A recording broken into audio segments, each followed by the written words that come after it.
Minority कमिउनिटिनिफ्राय Shahjahan आलीखौ आं लोगो मोनदोंमोन बिथाङा मोनसे बाथ्रा जोंनो फोरमायदों आं सानसेखालि प्रमद बर' बिथांखौ बुंदोंमोन बानस' फंबाय आं नोंथांमोनखौ लोगो मोननायखाय बुंनो हास्थायदों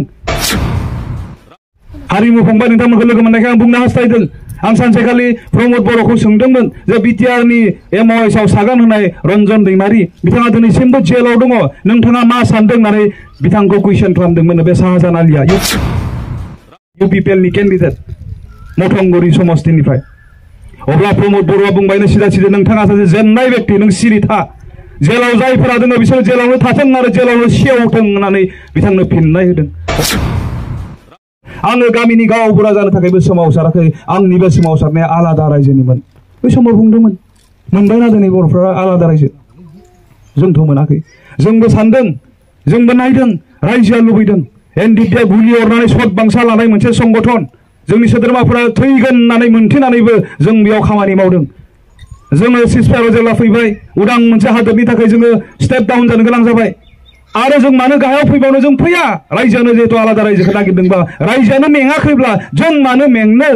बेबायदि थांखिजों जोङो गोसो होनानै रायलायदोंमोन रायजोफोर आरो बिदिनो जोङो गोसोखां बिलाइ भारत सरकारनो गथायदोंमोन जाय गोसोखां बिलाइनि नाम्बार 1 दाव आलादा रायजोनि पइन्टआ लिरखांजादोंमोन सेबखांजादोंमोन बिदिनो गोबांथार मोजां मोजां पइन्टसफोर बर' रिजिमेन्टनि बाथ्रा बेयाव लिरनाय दङमोन जोबथारनायाव लिरनाय दङमोन जे जेसेबांखिनि दायफोर दङ गासैखौबो क्षमा मोननांगौ होननाय मोनसे पइन्ट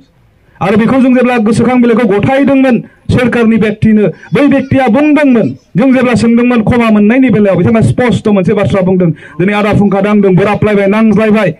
जोङो गोरोबनांगौबा बिथाङा आंखौ क्षमा होनांगोन आं बिथांखौ क्षमा होनांगोन अब्लासो जोंनि गेजेराव रियेल गोरोबनाया फैगोन थ' गोरोबथायाबो बेबायदिनो फैयो एनडिपिआबो भुल मावदों भारत सरकार आरो आसाम सरकारनि सायाव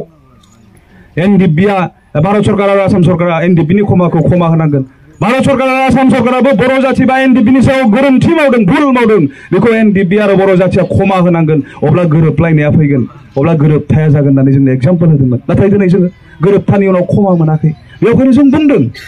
जोंनि लुबैनाय बायदि बे गोरोबथाया जायाखै जों जेसेबांबा गोजौआव मेम'रेन्डाम सेबखांनानै होदोंमोन जोंनि बे हा-हुखौ जोंनि ओनसोलाव थानाय गासै जाति जनगोष्ठी बेंगलि सान्तालि आदिबासि गोरखा गासैखौबो जोङो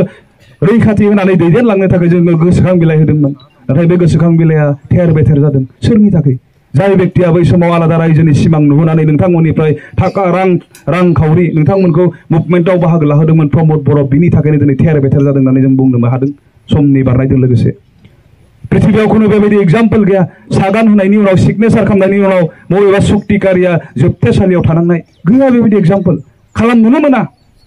थेवब्लाबो दिनै मानो जादों मानोना दुलाराय बर' फरायसा आफादनि आफादगिरि बै समनि प्रमद बर'आ आलादा रायजोखौ सुथुरनो फानदों नोंनि आंनि जि मोनसे गोथार सिमां जाय सिमांखौ हमथाबनानै सुजित नार्जारि बड'फा बिथांमोना मुंख्लं जालांबाय बिथांमोननि गोथार सिमांखौ सुथुरनो गथायनानै बिथाङा सारेन्डार जादों बिनि थाखाय जोंनि दैदेनगिरिफ्रा दिनैसिमबो गवाखै आरो जोबनायनि लामायाव गैया दिनै एनडिपिनि केसा नोंथांमोननि गेजेराव आं मोनसे एग्जाम्पल होनो नागिरदों बावैसो समनि सिगां बाथाखौ हमनानै दिनै जेलाव सोफाफिनदों बिथांखौ जेलाव दलद दोनाखै बिथांनि केसखौ गोरानिफ्राय गोरा खालामसिनदों एनआइए फार्स्ट ट्रेकआव लाबोनानै बिजिरनानै बिथांमोनखौ फासि होनो नागिरदों जिउ जोबजासिम जोबथेसालियाव दोननो नागिरदों गोरोबथाजों जुदि गयोमोनब्ला प्रमद बर'जों गयोमोनब्ला बिदि गोदानै हमजानाय नंलियामोन जोंनि सेंग्राफोरनि केसफोरा दिनै उइथड्र जानांगौमोन नाथाय दिनै जों बेबायदि जारिमिनबो नुबाय कर्टआव थांनो रांखावरि गैयिनि थाखाय गावखौनो जिउ फोजोबनानै लादों फासि जानो गोनां जादों एक्स एनडिपिफ्रा केसनि प्रेसाराव बेबायदि जारिमिनाबो जोंनि गेजेराव बारदों बेवहाय जोंहा नैबे सोलिफुनाय गभर्नमेन्ट अर्थात प्रमद बर'नि सायाव 1 इन्सिबो जोंहा फोथायनाय गैया जोंनि जेंनाखौ फोजोबनो हागोन होननानै बिनिखायनो दिनै जों ट्रेक्टरनि जानानै फैयाखै बिनिखायनो दिनै जोङो बिपिएफनि जानानै फैदों रायजोफोर जोङो सैथोथिनि सायाव बिथा खालामनानै सैथोखौ नागिरनानै मोननायखाय दिनै जों बिपिएफखौ थै-थां सापर्ट होनो जों आवगायबोदों खामानि मावदों खाम्फा बरगयारिखौ जोङो एमपि महरै दैथायहरनांगौ बिथांजों सैथोआ दङ बेखौ बुजि मोननानै जोङो गारामा हब्रा जेरावबो सैथो बाथ्राखौ बुंदों रायजोफोर आं मोनसे बाथ्रा नोंथांमोननो फोरमायनो हास्थायदों 2003 मायथाइयाव बिएलटिआ आदामोना बिटिसि सुक्ति खालामबाय जा सन्जीब आदामोना बिथांमोनाबो बिएलटि बेकग्राउन्डनिफ्राय बिथांमोनाबो हाथियारनि संग्राम खालामदोंमोन गोरोबथानि उनाव क'क्राझाराव बिथांमोना गासै हाथियारखौ गथायदों भारत सरकार आरो आसाम सरकारनो एनडिएफबिआबो हाथियारनि संग्राम खालामनाय गोरोबथानि उनाव जोंनि हाथियारखौबो जोङो जेराव सासेबो जोंनि मुभमेन्टआव लोब्बा गैफाया जोंजों दुखु दाहा लायाखै बैबायदि जायगायाव अर्थात गुवाहाटीयाव मोनसे जिएमसि होननाय जिएमसिनि मोनसे अडिटरियामाव जोङो हाथियार गथायनो गोनां जादों रायजोफोर बेखौबो जों दुखु मोनखादों BLTआ गावसोरनि मुभमेन्टनि समाव रायजो राजाफोरा जायफ्रा बाहागो लादोंमोन बयखौबो लाफानानै हाथियारखौ गथायनो मोन्दोंमोन नाथाय एनडिएफबिआ बेखौबो मोनाखै दुखु गोनाङै मोनसे हलनि सिङाव जों गथायहोनो गोनां जादों स' बे गोरोबथानि मोनसे नियम रायजोफोर नोङो मोनसे गोरोबथा खालामबा नोंनिखौ गथायनो गोनां जायो आरो ओइदिनखालि बुंनो गोनां जायो जोङो आख' बार बे लामायाव जों दावगाफिनलिया बेबायदि जों हाथियारखौ गथायबाय बे गोरोबथानि मोनसे नियम स' बिटिआर सुक्तियाव दिनै एनडिएफबिआल' सागान होआखै दुलाराय बर' फरायसा आफादाबो सागान होदों बिथांमोनाबो सारेन्डार जादों सरकारजों माखौ होनानै सारेन्डार जादों गोबां बर' रायजो राजाफ्रा दिनैसिमबो मिथियाखै आरो जेब्ला मोनथिजोबगोन 100% बर' रायजो राजाया अब्ला बै समाव प्रमद बर'आ जोंनि जायगायाव जायगा थानाय नङा रायजोफोर सैथो बाथ्रा बियो बिथांमोना माखौ होना सारेन्डार जादों बिटिआरनि 7.2 आव मोनसे क्लज दङ बेयाव लिरदों स्पष्टयै बिटिए दिनै जेसेबांखिनि ग्रेजिं land forest land government land बे गासै लेन्डखौ आसाम सरकारा लाफिननाय जागोन होननाय मोनसे दफा दङ नंगौना नङा आदा बेबायदि दफा दङ आरो जों थोंजोङै दिनै बुंनो हायो दुलाराय बर' फरायसाया हाथियार गैया सरकारनो गथायनो थ' माखौ गथायखो नोंथांनि मियादि नङै हा नोंथांनि एक्सनिया हा तौजी हा जोंनि ओनसोलाव थानाय सरकारि हाखौ आसाम सरकारनो बिथांमोना गथायनानै सारेन्डार जादों रायजोफोर प्रमद बर' दैदेननाय एबसुआ आलादा रायजो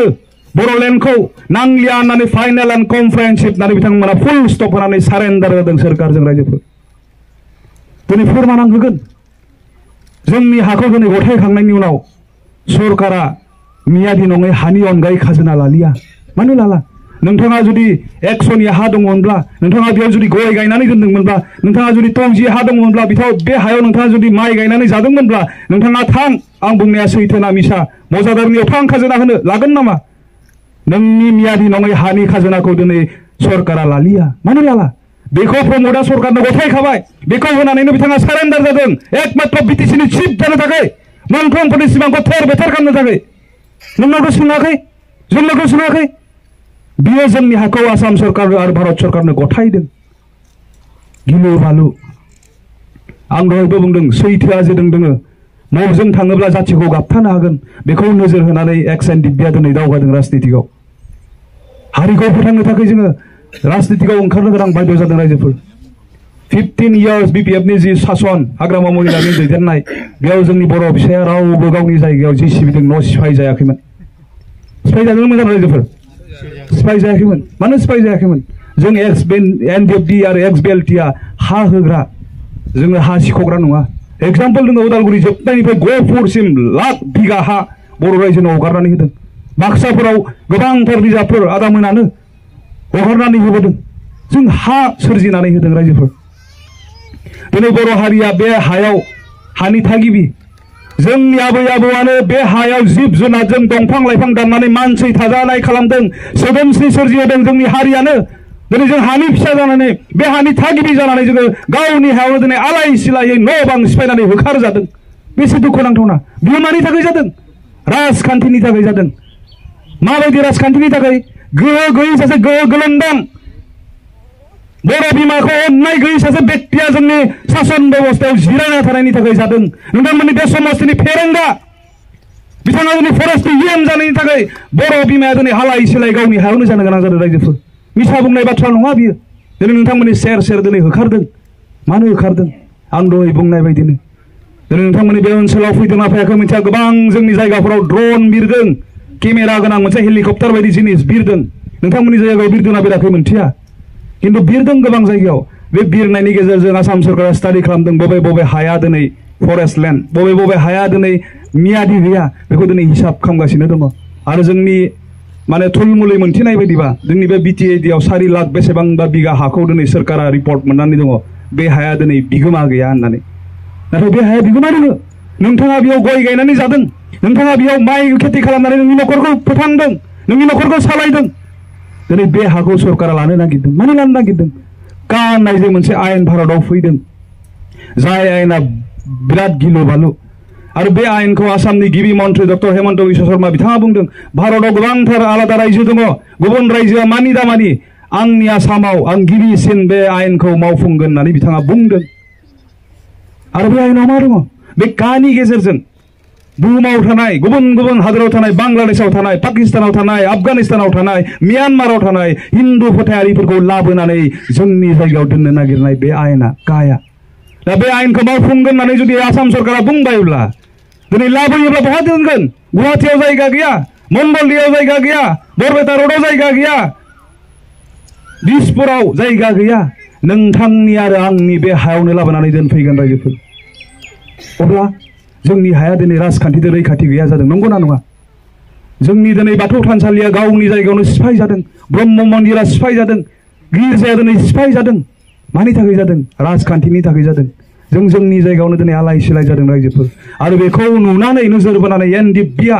गोदोबो जातिखौ फोथांना लाखिनो थाखाय बिखा फोरदानानै जिउ बावबोखादों। दिनै जोङो एक्स जाबाय, हाथियारखौल'सो जों सरकारनो गथायदों। मोनफ्रोमबो थांखिया उइदाउट हाथियारखौ नागारनानै गासैबो दिनै जोंजों लोगोसे गोथाङै दङ रायजोफोर। बेखायनो दिनै जों जातिखौ बिपदआव नुनायखाय बिनि जेंना फोजोबनायनि राहा लामाखौ नागिरनानै जोङो राजखान्थियाव दिनै मोन्दों। राजखान्थिया जुदि जोंनो बे समखौ लाबोदोंबा गोरों आरो मोजां जोंखौ मोजां मोनग्रा राजनितिखौ जों नागिरनांगोन। बेखौ बबेजों थाङोब्ला मोनगोन बेखौ मोनथिनायखाय दिनै जोङो बिपिएफनि जानानै फैदों। बेखौ जों इउपिपिएलआव मोनाखै। इउपिपिएलआनो दिनै जोंनि गेजेराव बे जेंनाफोरखौ लाबोदों। अर्थात एमपि महरै दिनै इउपिपिएलआबो बे क'क्राझार समस्तियाव जयन्त बसुमतारीखौ केन्डिडेट फसंदों। बिथांखौ जों जुदि एमपि महरै दैथायहरोब्ला बैबायदि जेंनानिफ्राय जों गनाय नङा। बिथांमोनानो जोंनि न'खौ सिफायदों, बिथांमोनानो हाखौ होनानै सारेन्डार जादों। जयन्त बसुमतारीया दुलाराय बर' फरायसा आफादनि सासे व्यक्तिमोन रायजोफोर। बेबायदि जेंनाफोरा जोंनि गेजेराव फैदों। बेवहाय राजखान्थियारि जेंनाखौ जोङो सुफुंनांगौनि थाखाय जों खामानि मावदों रायजोफोर। दिनै जों गोरों जानाया मोजां। राजखान्थिखौ नागारनानै जोङो मोनसे जायगायाव गसंनानै थानोबो हाया। राजखान्थिखौ नागारनानै जोंनि हां लानायाबो उसुबिदा जायो। बेवहाय जों राजखान्थियाव थाथारनांगोन आरो बेखौ जोङो गोरों बायदि गियानि बायदियै सिन्था खालामनानै बेयाव बाहागो लानांगोन रायजोफोर। बर'फोरा अर्थात बे क'क्राझार समस्तिया दिनै गोरों बायदि बाहागो लायैनि थाखाय जोङो 10 बोसोर एमपिखौ खोमाखाबाय। जायहा डुप्लिकेट सार्टिफिकेट लानानै जोंनि एमपि सिटनिफ्राय एमपि जानानै थांबाय, जों खोमाखाबाय। जों बेवहायनो खावलायदों जों गोरों बायदि बे राजनितियाव बाहागो लानांगोन। कारण राजनितियानो जोंनि गासैबो। बियो जुदि गोरों मानसिनियाव गैयाबा बे राजनितिनि सिङाव थानाय फोरजाफोरा दुखु दाहा मोननांगौ जायो। दिनै प्रमद बर'आ राजखान्थियाव जिरायनाय लोगो लोगोनो बर'आल' दुखु मोनाखै, बेयाव थानाय गथै जाति जनगोष्ठीफोरा दिनै दुखु मोनदों। बेंगलिफोरा दिनै बेफार खालामना जाग्रा मोनसे हारि, बिथांमोननि बेफारनि अबस्थाया दिनै बेसेबांबा गाहायाव गोग्लैलांबाय। बायनाय फाननाया गैलिया। दिनै जोंनि सेंग्राफोरा साख्रि मोनोमोन गोदो 3rd ग्रेड आरो 4th ग्रेडआव, दिनै सासेबो साख्रि मोनलिया। मानि थाखाय जादों? राजखान्थिया दिनै मोजां मानसिनि आखायाव गैया। बेवहाय जों नुदों 15 बोसोर गोगोम मोनसे राजखान्थि खालामबोनाय सासे व्यक्ति, मानसि अनग्रा, हा अनग्रा, जोंनि बेकार सुबुंफोरनो साख्रि होग्रा व्यक्ति, बेनो जाहैबाय बिपिएफ हाग्रामा महिलारि। बेवहाय जोङो नोजोर बोदों एनडिएफबिआ। जों आरो रिजायदों इउपिपिएल आरो बिपिएफखौ मजों थाङोब्ला जोंनि जाथिया थांनानै थागोन। माजों थाङोब्ला जोंनि आबै आबौआ बुरै अवस्थायावबो पुलिसजों फरेस्टारजों बुजानो गिनानै खारथिंबायनो नांनाय नङा। बेखौ जों नोजोर बोदों। माजों थाङोबा जोबथेसालियाव थानाय दैदेनगिरिफोरा उदां जागोन, बेखौ जों नोजोर बोदों। माजों थाङोबा उदाङै थानाय एनडिएफबिफोरनि केसफोरा उइथ्र जागोन, बेखौ जों नोजोर बोदों रायजोफोर। आरो बेखौ जोङो बिपिएफनि फारसे नुनायखाय जों दावगानानै खामानि मावदों। ए केसनि फोजोबनायनि बेलायाव डिएलटिआ एक्सपिरियेन्स दङ, हाग्रामा महिलारि बिथाङा एक्सपिरियेन्स दङ। गावआनो हाथियारनि संग्रामनिफ्राय फैनाय, बेहाबो गोबांथार केस दङमोन, नाथाय जुजिनानै बिथाङा फोजोबनानै लादों। दिनै जों मानो फोथाया प्रमद बर' बिथांखौ? आं मोनसे एग्जाम्पल होनो नागिरदों। आं दाख्लै बाक्सायाव मथंगुरियाव जेब्ला केम्पेन खालामदों, बेयाव आं सासे बै समनि 2020आव बिटिसि बिसायख'थियाव इउपिपिएलनि केन्डिडेट माइनरिटि कमिउनिटिनिफ्राय शाहजाहान आलीखौ आं लोगो मोनदोंमोन। बिथाङा मोनसे बाथ्रा जोंनो फोरमायदों। आं सानसेखालि प्रमद बर' बिथांखौ बुंदोंमोन, बानस' फंबाय, आं नोंथांमोनखौ लोगो मोननायखाय बुंनो हास्थायदों।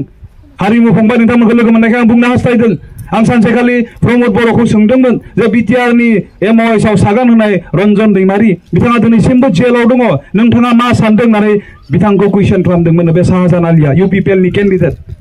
मथंगुरि समस्तिनिफ्राय। अब्ला प्रमद बर'आ बुंबायनो सिदा सिदा, नोंथाङा सासे जेननाय व्यक्ति, नों सिरि था। जेलाव जायफोरा दङ बिसोर जेलावनो थाथों आरो जेलावनो सेवथों होननानै बिथांनो फिननाय होदों। अब्ला बै शाहजाहान आलीया बागदावखांदोंनो। मानो बेबायदि बाथ्रा बुंखो? इसिबां गोबाव दिनै जातिखौ फोथांना लाखिनांगौनि थाखाय सेक्रिफाइस खालामबोनाय सासे दैदेनगिरिखौ नों प्रमद बर'आ मानो बिदि बुंखो? बियो सिन्था खालामदों। गावनि मानसिखौनो जुदि इसिबां गाज्रि बुंबायब्ला, नोंनि साननाया जुदि इसिबां गाज्रिब्ला, आं सासे माइनरिटि कमिउनिटिनिफ्राय फैनाय, आंखौ नोङो माबायदि मोजां मोनगोन? हैदिनानिफ्राय बे शाहजाहान आलीया इउपिपिएलनि केन्डिडेट मथंगुरिनि बिजाथिया बिनिफ्राय साननायखौ दोरोदनो हमबायनो। प्रमद बर'खौ बिथाङा गाज्रि मोननो हमबाय आरो लासैनो बिथाङा थ्रोबै बिपिएफआव जइन जानानै बे सैथो बाथ्राफोरखौ फोरमायदों। बेवहाय जोंहा इउपिपिएलजों फोथायनाय गैया। जयन्त बसुमतारी एमपि जानानै थांबाबो जोंनि दैदेनगिरिफोरा गनाय नङा। आरो लेटेस्टलि आं मोनसे मोनदों बाथ्रा, इउनाइटेड फराम अफ एक्स एनडिपिनि आफादगिरि नेहाथारि गासैबो दैदेनगिरिफोरा प्रमद बर' बिथांखौ लोगो हमदोंमोन। बेयाव जेब्ला केसनि सोमोन्दै सोंदों, स्पष्ट बाथ्रा बुंदों प्रमद बर'आ, आंथ' बरननो हाया। माने गोसो गैया बिथाङा। हायो, जों मोनथिगौ। BTCआ मोनसे स्ट्रं मोनसे काउन्सिल बेयाव एसेम्बलि दङ बेयाव सावरायलायनाय जायो बेयाव आयेन बनायनो हायो बे काउन्सिलाव रिजोल्युसन मोनसे लानानै भारत सरकार आसाम सरकारनो हरनो हायो जे गोरोबथायाव सागान होनाय एनडिएफबिनि दैदेनगिरिफोर दिनैसिमबो जेलाव दङ जाय गोरोबथाखौ नोंथांमोना शान्तिनि गोरोबथा होनना बुंदोंमोन बिथांमोना दिनै गोरोबथानि उनावबो शान्तिखौ मोनाखै रंजानो हायाखै नोंथांमोना बिथांमोनखौ शान्तिनि खाथिराव उदां खालामनांगौ होननानै काउन्सिला रिजोल्युसन मोनसे लानानै लिरनानै हरोबा गाबोननो गयो रायजोफोर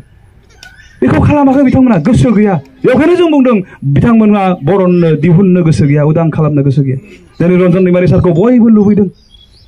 बिथाङा हाग्रा बंग्रा थानानै जातिनि मानसिफोरा मोनाखै मा सिमां दङ इसिबां गिदिर थांखि लानानै संग्राम खालामनाय दैदेनगिरि बयबो खाथियाव मोननो लुबैयो गजानो लुबैयो थ' बेबायदि मोनसे रायजोनि आरो नोंनि आंनि आखाखौबो दिनै प्रमद बर'आ थेर बेथेर खालामगासिनो दङ बेवहाय आं खावलायगोन गोबांथार बाथ्रा बुंबाय गासै बाथ्राफोराबो दिनै सैथो मोनसेबो बाथ्रा जों बनायनानै बुङाखै जोंनि हा हुआ दिनै रैखाथि गैया जादों मियादि नङै हाया दिनै खाजोना लाजायै जादों बेफोर गासैनिबो दायनिगिरिया प्रमद बर' अर्थात दिनैनि बिजाथि जानो फैनाय जयन्त बसुमतारी बिथांमोननि आरो बेबायदि दायनिगिरि व्यक्तिफोरखौ जों जुदि एमपि महरै फाथायोब्ला बिनिख्रुइ गाज्रि समाव फैगोन रायजोफोर जोंनि बुंनाय बाथ्राखौ खोनासं जों गोबां गोथौ सिन्ता खालामनानै बाथ्राफोरखौ जोङो दिहुननानै रायजोनि गेजेराव फोसावगासिनो दङ बिटिसि इलेक्सनाव जों बै समावनो बुंनाय जुदिहे भुलावनो प्रमद बर'आ सासनाव फैयोब्ला बे फरेस्ट लेन्डआव थानाय गोबां रायजो राजाफोरा थफ्ला जुनानै रेडि जानानै जों बुंदोंमोन नोंथांमोननि बेसेन गोसा भटआ ट्रेक्टराव गोग्लैबा नोंथांमोननि हा हुखौ नोंथांमोना दंस खालामनानै लागोन होननानै जों बे हादान सेरनि गोबां रायजोफोरनि गेजेराव हाबनानै बुंदोंमोन आदामोनानो जोंखौ दैथिंदोंमोन दिनै बै रायजो राजाफोरा गाबबाय बायनानै जोंखौ फन खालामहरो फंबाय नोंथांमोना जि बाथ्राखौ बुंनानै गालांनाय बिसायख'थियाव बे गासैबो दिनै आखरे आखरे जाबाय होननानै बुंदों नाथाय जोंहा राहा गैया गोदोबा राहा दङमोन जोंनि सोरखौबा बिदि अयनाय खालामबा बहाबा खावख्राव खालामना होबानो स्रि जायोमोन आरो गियोमोन जोंखौ जोंनि गासैखौबो दिनै सोरखारा लाखाजोब्बाय जोंहा गोहो गैलिया एकमात्र गोहोआ जाबाय राजनिति बिसायख'थि नोंथांमोननि बेसेन गोसा भटआ जुदि नांगोलनि सावगारियाव गोग्लैयोबा जोङो जाति हिसाबै थांना थाफाफिनबावगोन बर'ल' नङा बेयाव थानाय गासै जाति जनगोष्ठिया दिनै थांनानै थागोन डेभेलपमेन्ट दिनै टटेलि स्टप जाबाय जि लामा जादोंमोन बिटिसिआव बेयाव बर'ल' थाबायाखै जि हस्पिटाल जादोंमोन बेयाव बर'ल' ट्रिटमेन्ट लायाखै बिटिसि बासि जेसेबांखिनि जाति जनगोष्ठि दङ गासैबो बेयाव ट्रिटमेन्ट लादों आरो गासैबो मोजां लामायाव थाबायदोंमोन अब्ला डेभेलपमेन्टआ गासैनि थाखाय फैदोंमोन कारण सोमावसारनायावबो एनडिएफबिनि सोमावसारनायाव डिएलटिनि सोमावसारनायाव गासैबो जोंजों लोगोसे डाइरेक्ट आरो इनडाइरेक्ट बाहागो लादों बेंगलि सम्प्रदायनिफ्रायबो जोंजों लोगोसे दङ दिनैसिमबो जेलाव दङ बयबो मोनथियो बिथांखौ राजु सरकार होननाय दिनै गोबां सान्थालिफोरा जोंखौ सहाय खालामदों गोबां गरखाफोरा जोंखौ जाहोदों दोनखोमादों गासैबो जों दुखु दाहा लादों